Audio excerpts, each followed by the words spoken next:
আওয়ামী লীগের কোনো পুনর্বাসন দেখতে চাই না, শুনতেও চাই না। আওয়ামী লীগ দেশ থেকে নিচন হয়ে যাক, এটাই চাই আমরা। চাই না আওয়ামী লীগ আবার দেশটাকে খুন করুক, খুন করুক, আইসা আবার সেই আগের মতোই শুরু করবে। আমরা চাই না আওয়ামী লীগের পুনর্বাসন। যারা যারা করতে চাই তাদের শাস্তি চাই। নাহিদ, আব্দুল হাসান, সারজিৎ, তারপরে আসিফ, বাবা তোমাদের বলবো, আওয়ামী লীগের যারা মানে গুন্ডা পান্ডা ছিল বা এমপি মন্ত্রী ছিল তাদেরকে পাচার করা হয়েছে, এই এক।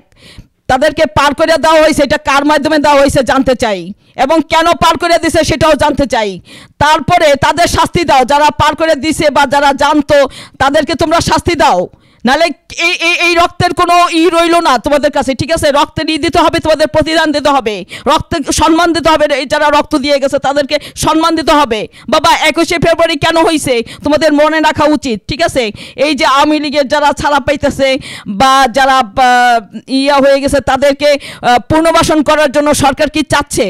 তাহলে তাদের পক্ষে তোমরা কি আবার আন্দোলন করবা, এটা আমি জানতে চাচ্ছি, ঠিক আছে? এই যে যারা পার হয়ে গেছে, ধরো যারা খালাস পাচ্ছে, মুক্তি পাচ্ছে, তাদেরকে পুনর্বাসন করার জন্য এই সরকার কি জানে না? এই সরকার জানে না কিছু? তত্ত্বাবধায়ক সরকার কি কিছুই জানে না? তারপরে বাবা জিনিসপত্রের দাম কমানো হয় নাই, ইন্টারনেটের দাম কমানো হয় নাই। আমরা তো 5 মাসে ভালো কিছু দেখতে পাচ্ছি না, কিন্তু কেন বাবা?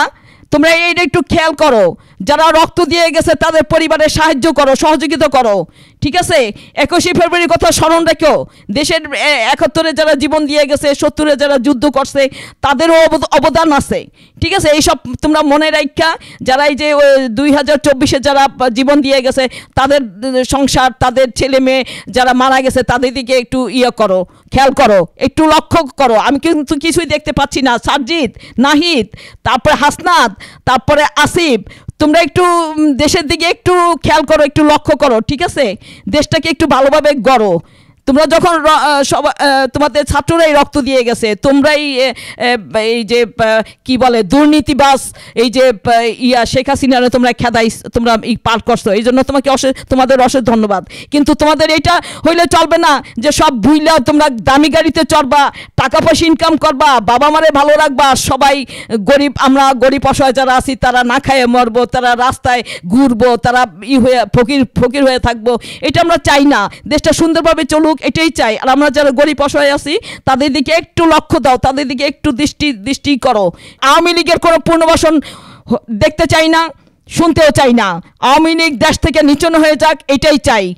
আর এখন পর্যন্ত দেখতে পাচ্ছি না সিন্ডিকেট কেন ভাঙা হয় নাই। নাহিদ, সিন্ডিকেট কেন ভাঙা হয় নাই এবং বাজার দর কেন কমে নাই? আর আমরা চাই না আওয়ামী লীগ আবার দেশটাকে করুক, মানে গুণ করুক, খুন করুক, আইসা আবার সেই আগের মতোই শুরু করবে। আমরা চাই না আওয়ামী লীগের পুনর্বাসন। যারা যারা করতে চাই তাদের শাস্তি চাই। এই যে 2টা অ্যাক্সিডেন্ট হয়েছে রামপুরা, এই গতকাল একটা হয়েছে, আবার এই যে আজকে একটা হয়েছে। তাহলে আমরা চাই না কারো সন্তান হারাক, কারো হাজব্যান্ড হারাক, কারো বাবা মা হারাক, এটা আমরা চাই না। নাহিদ, আসিফ, সারজিৎ, হাসনাত আবদুল্লাহ, এটা আমরা চাই না। সড়কের অ্যাক্সিডেন্টটা করো, বন্ধ করাও।